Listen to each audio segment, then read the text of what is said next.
Welcome to What's Your St. John's Story, a 30-minute segment sponsored by St. John's United, highlighting connectivity within our community through storytelling.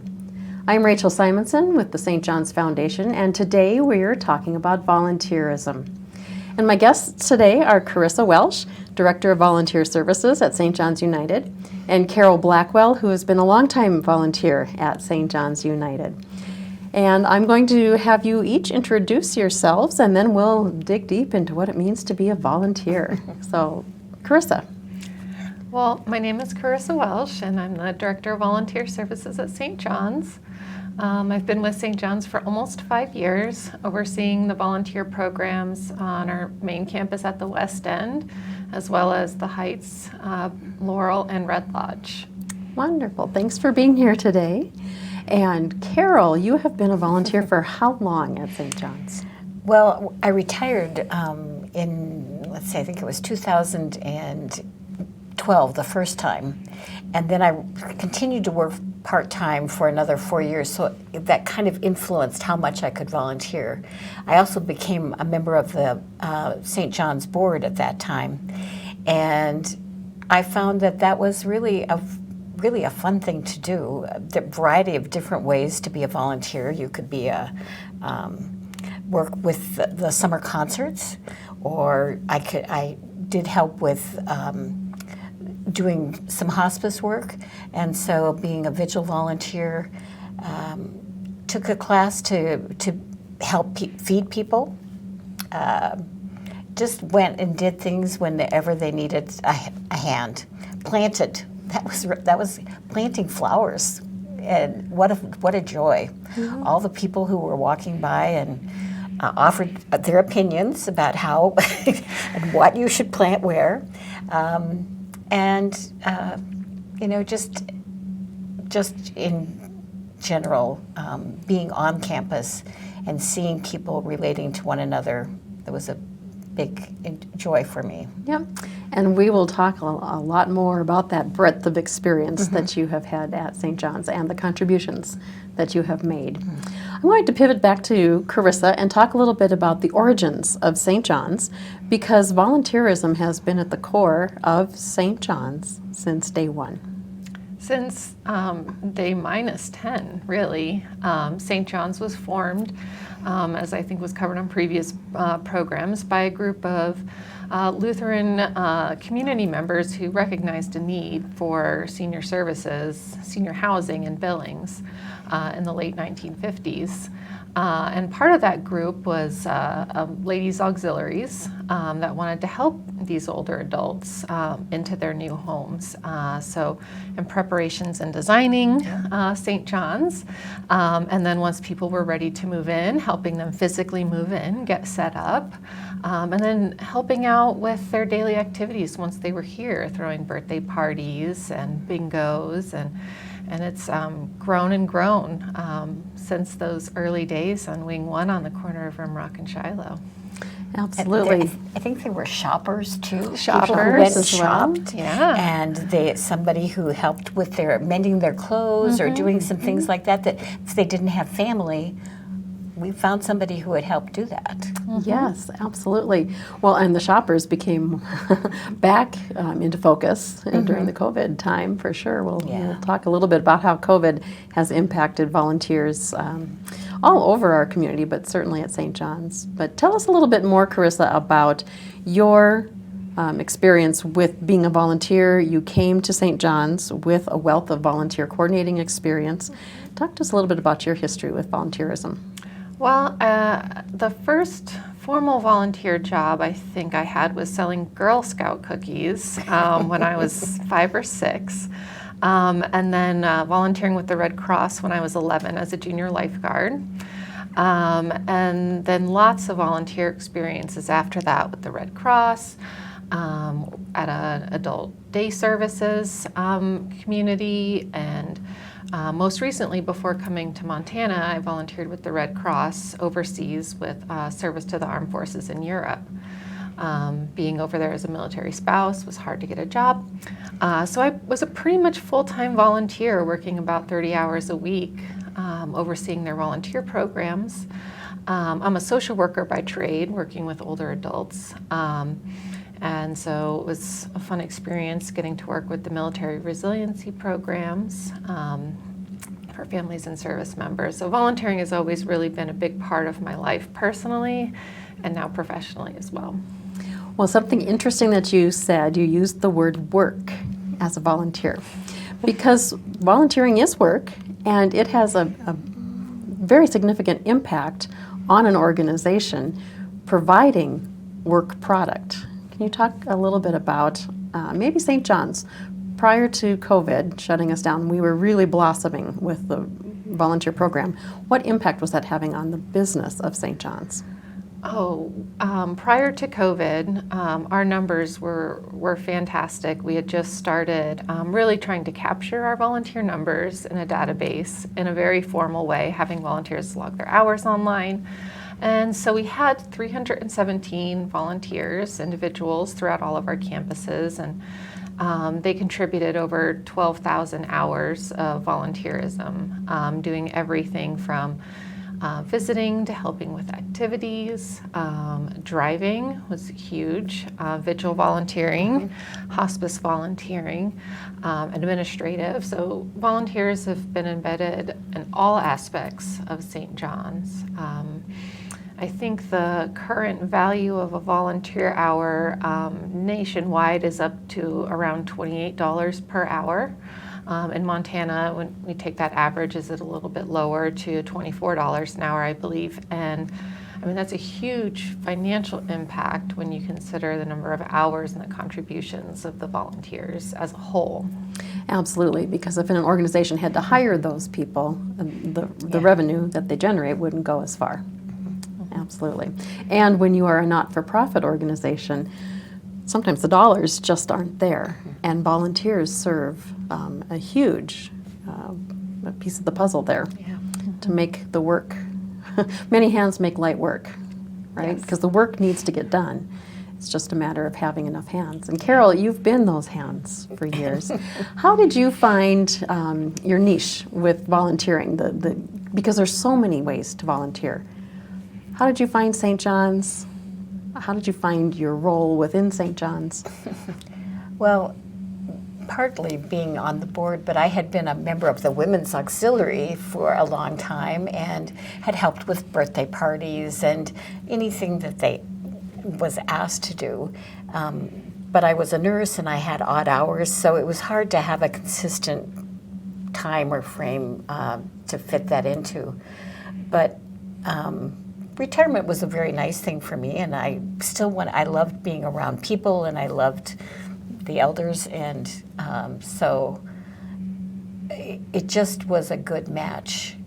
And so I liked any opportunity that there was. So Carissa would call, or someone would ask, and I volunteered. Wasn't able, because of I still had some time commitments, to say I'll go every Thursday or every Tuesday. It had to be a little more flexible than that. But seeing people in their adjusting to a new environment and finding friends, finding a way to make it feel like their home was really important to me. My mom lived in Omaha, and I couldn't do the things that I could do that I wanted to do for her, but I could do them for somebody at St. John's. And so that was a real impetus to become involved. I wanted somebody to do it for her.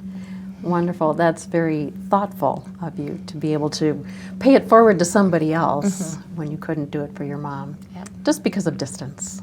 Yeah, absolutely. Now, did you start out as a board member first or volunteering in other areas? Actually, I had volunteered in the past, and but it was more of a single item thing. And then once I was on the board, there were many more opportunities. Yes. And you've served how many terms on the board now? This is just finished my third term. Okay.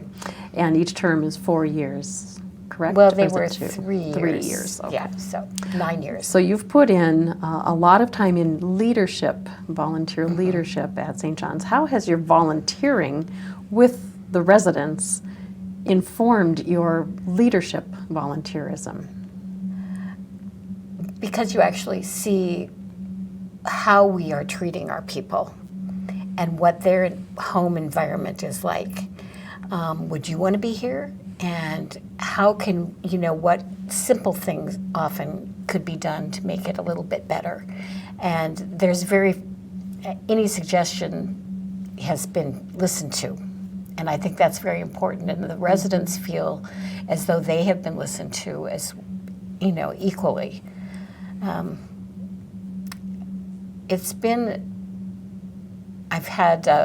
Hospice has been a real blessing for me. I really enjoyed doing that. And it was so hard during COVID when we couldn't go and see our people. So it's nice to be able to start getting back into that. And that's really touched my soul. So Yeah, absolutely. And so what I'm really hearing you saying is that as a board member, you are that listening ear, the conduit to the resident, because every decision that happens in the boardroom ultimately affects our residents. Right, and it needs to go both ways in that they can see that the board people are caring about them, and then we can take their stories back to the board and relay it that way too. So I think, that, and I love the concerts. I'm a really good welcomer. Absolutely. We've all taken a turn welcoming people to the concerts right there out on the lawn, helping them out of their vehicles. Yeah. It is a fun experience, isn't it? It's delightful. Yeah. Well, Carissa, let's talk a little bit about what COVID did to volunteer services at St. John's. Yeah, COVID stopped everything, in short. No pun intended. We went from a very, very robust program with multiple volunteers coming into all campuses and areas on a daily basis to not being able to have any visitors at all. And that really made a big impact on the daily lives of not only the residents, but the staff who counted on them to be there. There was a lot of adjusting that had to happen, and we saw a lot of our staff members, like yourself, included, really step up and kind of take the reins on their off time to be able to try to fill the shoes of all the volunteers that just weren't able to come onto our campus. And we saw a lot of really lovely things happening out in the community. We had hundreds and hundreds of cards come in made by individuals who took on pen pal relationships, school children who were in their classrooms, and then we had a tremendous effort of volunteers who sewed gowns for our residents, or our staff members rather. We had a nationwide gown shortage, and when you're in isolation procedures for COVID, everyone is in PPE from head to toe, gloves, mask, gown, goggles, and they just couldn't get them. And so in order for us to keep our residents safe, we needed gowns. And we had amazing seamstresses like Carol, who sewed close to 1,000 gowns that are still being used by our staff. And not only was that economical for us, it's also been great for the environment, and the materials they used were the most fun patterns and colors. We're not just using those drab hospital gowns. They had chilies and kitty cats and holiday themed prints on them that really brought a lot of joy to the residents and the staff, who had their favorites. And were excited when their favorite was laundered and they could grab it before anybody else could. And it was a really, selfless gesture that made a huge impact on a time that was really, really challenging for the entire St. John's community. Yeah, absolutely. Well, and the economic impact, like you say, we didn't have to purchase that material. Then just the impact on our environment, not throwing all of those single-use gowns away. Yeah. Really, that was quite a project. So thinking about moving forward, now that we are moving into a more endemic stage with COVID, how do you see volunteers slipping back in to the daily fabric of St. John's?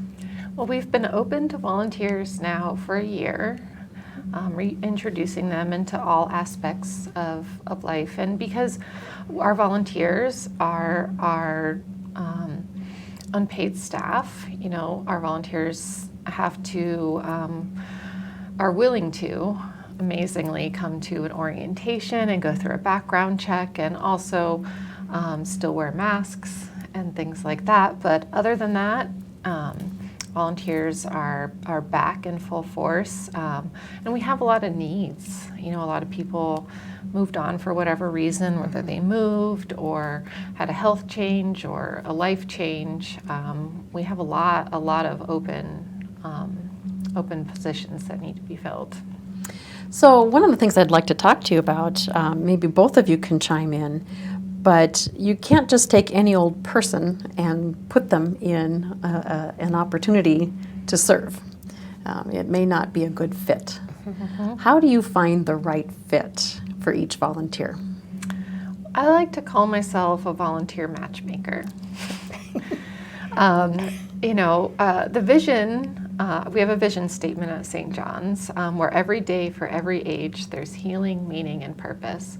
And I say this during every one of our volunteer orientations when I introduce the vision statement. And I truly believe that it's my mission and vision to make sure that every volunteer finds meaning and purpose in their volunteer work as they're out bringing healing, meaning, and purpose to the people that we serve. And it's kind of just this beautiful, you know, circle.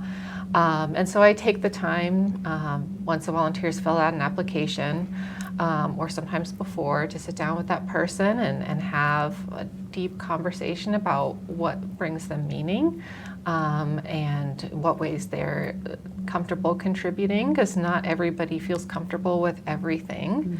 And, you know, whether it's them fitting in right into a need that was advertised in the way that we intended, or if it's, you know, massaging a current position or even creating a new position that helps them to better share their gifts and talents. It really is not a one-size-fits-all. You know, I have lots of volunteers who visit, and everyone comes in, you know, kind of with a different idea of what that looks like. I had one volunteer come in and she very specifically wanted to sit with someone who was nonverbal, who didn't have family, who just needed a presence. And I've had people come in and they want to come and play cards with a group of people, or come to a cottage and get to know all 12 people who live in that cottage and share meals and visit and really be a part of that family life. So there's no right or wrong way to volunteer. You know, and we work the best we can to find the right fit for folks here at St. John's. And if for some reason it's not a good fit, I always refer them out to our community partners, and they do the same. So it's really, you know, at the end of the day, finding the right fit for that person. So Carol, I have to I have a friend who said, well, I'd like to help at St. John's. How do you get to do that? And I said, well, you meet Carissa, and there's some paperwork, and you know, you can do it. She is a barista now, and she absolutely loves it. She can't stop talking about getting to do that. And it was really that was a real good match. And I have some other friends who have been, they're wonderful, wonderful volunteers who they play bingo on Thursdays and drive the van and go different places. And they do it kind of like I did for my mom, that their parents happened to have been here and they saw how they were treated and they wanted to be able to do that for someone else. And so I think that you have a real gift in being able to match those people together, because they're so awful. All of them are sold on helping. any way they can. And they're amazing volunteers. They're amazing humans. Yeah. So. Yeah. So Carol, where do you find the meaning in the various roles that you've got as a volunteer? Because they're all such different roles. They are. One-on-one connection for me is really important. And one of my first hospice patients, she outgrew it. Right. She's still here. Right. And she's 102. And I don't see her as a hospice patient. And during COVID, I couldn't go see her, but I got to see her last week for her birthday, which was so special. I mean, that was really, really neat. And so it's that one-on-one connection first, and then I really do like greeting people at the door or at the gate when people come for the concerts and helping serve meals or do whatever it takes. Yeah, and you have a gift to be able to connect with people on a meaningful level, and the gift of gab. Some of us aren't blessed with that, and some of I do the vigil sitting as well with somebody who is close to ending life, and I like to just be the quiet presence. So there's a role for everybody at St. John's. I do try to be quiet sometimes. Yeah. Well, in our remaining minutes here, I'm going to ask you to reflect a little bit on what St. John's as an organization means to each of you. And I'm going to start with Carol, because you have been in the community for a long time. You've known St. John's for a long time. What makes St. John's special? Well, to me, it was very similar to the Lutheran home that in the community where I grew up. And I'd seen the benefits of having a faith-based home for people who needed that help. And so we've had Bible school here, which was an absolute blast. So I love the new ideas that I've seen come through over the years, having the daycare and the elders be able to see one another, perfect match. Having the school so close, having birds and animals that were around so that people could feel more like they were at home and not just walls and doors. We have windows. And so that was my first experience with St. John's, and had done, different things. But being on the board and being part of that community in making decisions about how we were going to continue to treat our people has made a big impact on me. So anyway. Thank you. And Carissa, what does St. John's mean to you? Well, as I mentioned, I've been a social worker by trade, and I've worked in a nonprofit continuing care retirement community. I've worked in a for-profit nursing home. I've worked for Medicaid. And through those experiences as a social worker, it was really important to me to be a part of a community that truly cared for people and lived its mission. And, when I was looking to make a transition in life, I wasn't sure what I was going to find out there. And, this amazing community at the time, St. John's Lutheran Ministries, now St. John's United, and the more I talked to the people on my interview committee, and then came to visit, and the more I learn about the people here, it really is truly a community of caring people. And everyone has a mission statement, and of course we have one as well. But this is the only organization I've been a part of where every employee, most residents, our board members, all can recite that mission statement, and it's talked about at the board table, at the staff meeting, and every day at St. John's. And I think that's really what makes it special. Well, our final thought that I'd like to ask you about, before I ask Carissa how to connect with volunteer experiences at St. John's, if I were to run into you on the street and I didn't know you, and I learned that you were going to volunteer at St. John's or going to work at St. John's, and I said, well, what's your St. John's story? Carol, what would your answer be? What's your St. John's story? I've been very happy and proud to be part of it, because it seems like it has such an outreach to people.